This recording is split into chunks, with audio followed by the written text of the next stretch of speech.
Null and void ang inisyo o walang bisa mula sa simula ang impeachment complaint sa Vice Presidente. Ito ang binigyan diin ni Senador Escudero kaugnay ng pasya ng kataas-taasang hukuman. Bukod dito, hindi rin anya nagkaroon mulat-mula ng jurisdiksyon ng Senado doon sa impeachment complaints dahil sa paglabag sa Bill of Rights, partikular na sa due process of law. Dagdag pa ng tagapangulo ng Senado, immediately executory din ang desisyong ito. Ngunit dahil binubuo ang Senado ng 24 na miyembro, sinabi ni Senador Escudero na bagaman may personal siyang opinyon, ay pagpapasahan ng mga senador ang Supreme Court decision. Ngunit ayon kay Escudero, wala siyang nakikitang dahilan para hindi sundin ang kataas-taasang hukuman. Ang magpapasya kaugnay nga ng desisyon ng Korte Suprema ay ang Senado bilang legislative body at hindi impeachment court. Ito ay dahil anya baka mapulaan o tingnan ito na isang paglabag. Ibig sabihin nito ay hindi na muling magpo-convene pa ang impeachment court. Hindi po ako katulad nung nagpayo kay Senator Tito Soto, legal luminary daw. Pero graduate yata sa One Ball University. Alam mo yung One Ball University? Ano ito? Yung school buko. Eskwela ko, dito enjoy ako. Grabe naman yan. Talaga to. Oo, akala ko kasi nag-retire na sa pagiging komedyante si Tito Soto. Hindi pa pala, nagpapapatawa pa siya hanggang ngayon. Sabi niya, may nakausap daw siya at itong taong to ay nagpayo sa kanya na pwedeng hindi pansinin ng Senado yung desisyon ng Korte Suprema. Ay. Oh my God! Oh my goodness. Joke ba ito, Senator Tito Soto? Joke ba ito? Hindi po nyo pwedeng i-disregard. Ngayon, may nagsabi magbobotohan pa daw. Oh? In my humble opinion, even that, wag nyong dapat gawin. Bakit? Kapag nagbotohan ang Senado kung susundin o hindi ang Korte Suprema, it sends the message na optional ang pagsunod sa Korte Suprema. Hindi po ganun. Tama, parang ganun paano? Kung ang boto ng karamihan ng senador ay tuloy, i-disregard nyo yung Korte Suprema. Hindi nyo pwedeng gawin yan. Oo. Number 2, kahit na manalo yung no votes na no, wag ituloy, mali pa rin po yung gagawin nyo. Ito po ang dapat gawin ninyo in my humble opinion. Mag-convene kayo since na-convene na yung ang Senate as an impeachment court. Pasumpain nyo na rin yung mga bagong senador at senator judges. Then, since na-inform na naman pala kayo, in-acknowledge na-inform na by email yung Senate ng desisyon ng Korte Suprema, the Senate President as presiding officer of the impeachment court should inform formally the members thereof, the senators judges, na mayroong desisyon ng Korte Suprema na wala silang jurisdiction. Therefore, i-declare na niya na functus officio ang impeachment court. Yun, very orderly. Ngayon, kung may hihirit, hayaan nyo siya magdadaldal, bigyan nyo ng 15 minutes. Pero pagkatapos noon, hayaan mo magdaldal si Ontiveros, kung sino man dyan, si Tito Soto, then pagkatapos, tapos na. Wala rin namang magagawa yung daldal nila. Pero out of respect to them, lagay ninyo on record yung kanilang gustong sabihin. At sa notang yan, magpapatuloy pa rin po ang ating pag-aaral pagkatapos ng break po lamang salungatin yung mga sinasabi nitong mga kritiko ng Korte Suprema. Kasi minimislead nyo po ang taong bayan eh.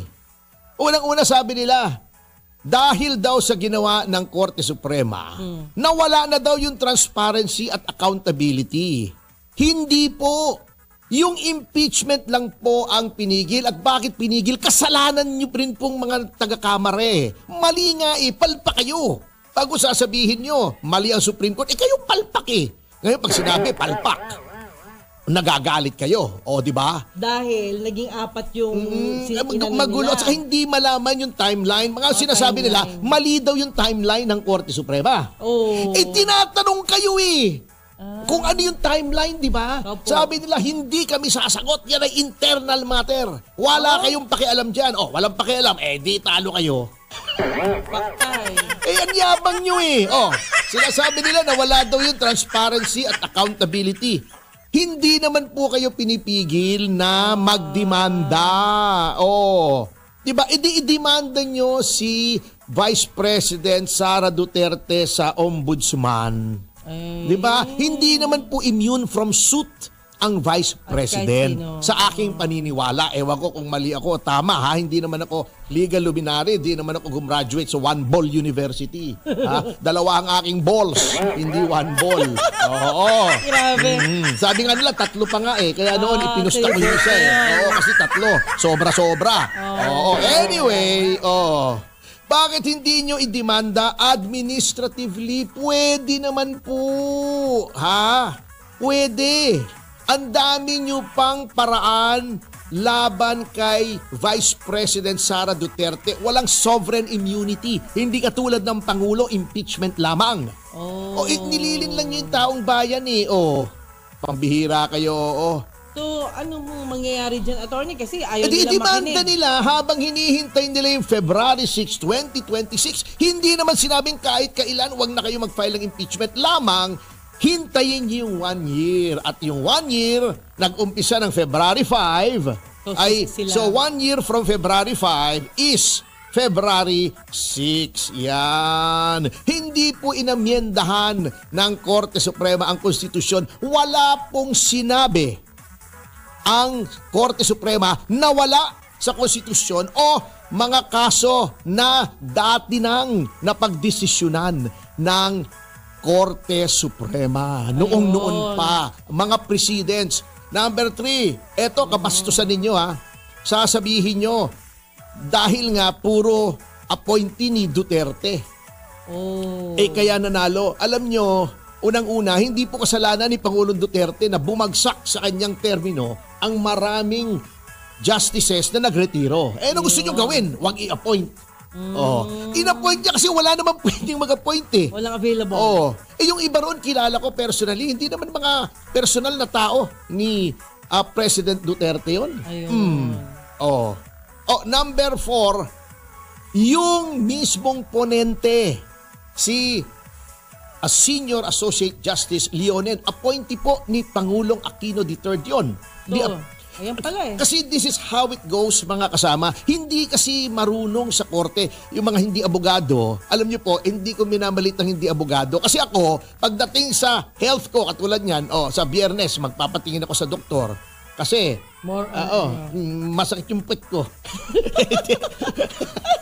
Grabe tayo si attorney, Pwede ko i-google ano bang mga sanhi ng pagsakit ng puwet. Pero hindi ko gagamutin yung sarili ko. Pupunta pa rin ako sa doktor. Ganun din po ang sinasabi ko. Hindi kayo abogado, magbigay kayo ng opinion nyo, pero hindi ibig sabihin mas marunong pa kayo sa 13 justices. Ayun pala. Ganito po ang ginagawa niyan. Ang isang kaso, kapag yan ay for deliberation na, ina-assign po yan sa isa sa 15 mahistrado ng Korte Suprema for the writing of the decision. Ina-assign po yan. Ina-assign, okay. Yun ang tawag doon ay ponente. Ang ginagawa po ng ponente, gagawa po siya ng isang draft na para sa kanya, yun ang dapat maging desisyon ng Korte Suprema. Okay. Yung draft na yon ay isi-circulate sa lahat ng justices. Ngayon, sila ay magdi-deliberation. Ibig sabihin, pag-uusapan nila. Magpupulong sila, i-discuss niya. Bakit ba ito ang desisyon mo? Kasi ganon-ganon, ididepensahan niya yun. Magbibigay naman kanya-kanyang mga legal opinions yung mga ibang justices. Then, magbobotohan. Ito po ang nangyayari pagbotohan. Kung ikaw ay sang-ayon doon sa ginawa, in this case, ni Senior Associate Justice Leonen, you will give your assent. Assent. Papayag ka, concurring opinion. Magko-concur ka. Kung ayaw mo sa ginawa ng ponente, you will dissent. Ngayon, kung mas marami ang ayaw doon sa ginawa ni Senior Associate Justice Leonen, may isa sa mga, halimbawa nagbotohan, ang naging botohan ay 10-5. Okay. Isa doon sa 10 na hindi sumang-ayon doon sa ginawa ng ponente, ang tawag doon ay ponensya. Siya ang gagawa ng majority opinion. Ayun. Yung ponensya na na-outvote na hindi sinang-ayunan ng karamihan, magiging dissenting opinion. Ayun. Yan, okay. Ang nangyari rito, yung ponensya ang naging majority opinion at walang nag-dissent. Kung kasi na-outvote si Mr. Justice Leonen, magiging dissenting opinion yung ponensya niya. The mere fact na hindi naging dissenting opinion yon, ibig sabihin from the start, kahit siya ay hindi appointee ni Pangulong Duterte, ay sumang-ayon siya doon sa sinabi. Sang-ayon yung karamihan sa sinabi niya. Bagamat hindi siya maka-Duterte. Sapagkat yun po ang tama. Basahin niyo po more than 90 pages. Pagtiyagaan niyo kasi bago kayo kumuda. At kung hindi kayo abogado, kumuha kayo ng totoong legal luminary. Ngayon, eto panghuli na ito. Sinasabi nila, ba't bang yabang-yabang mo magbigay ng opinion sa impeachment na ito? Eto, sasabihin ko, hindi naman sa pagmamayabang. I am one of the few na lawyers na actually nag-prosecute ng impeachment. Kokonti lang po ang impeachment dito sa atin under the 87 Constitution. Yung kay Erap, yung kay Merceditas Gutierrez, yung kay Andy Bautista, yung impeachment ni Sereno hindi natuloy na-co-warrant to siya. Yung kay Renato Corona.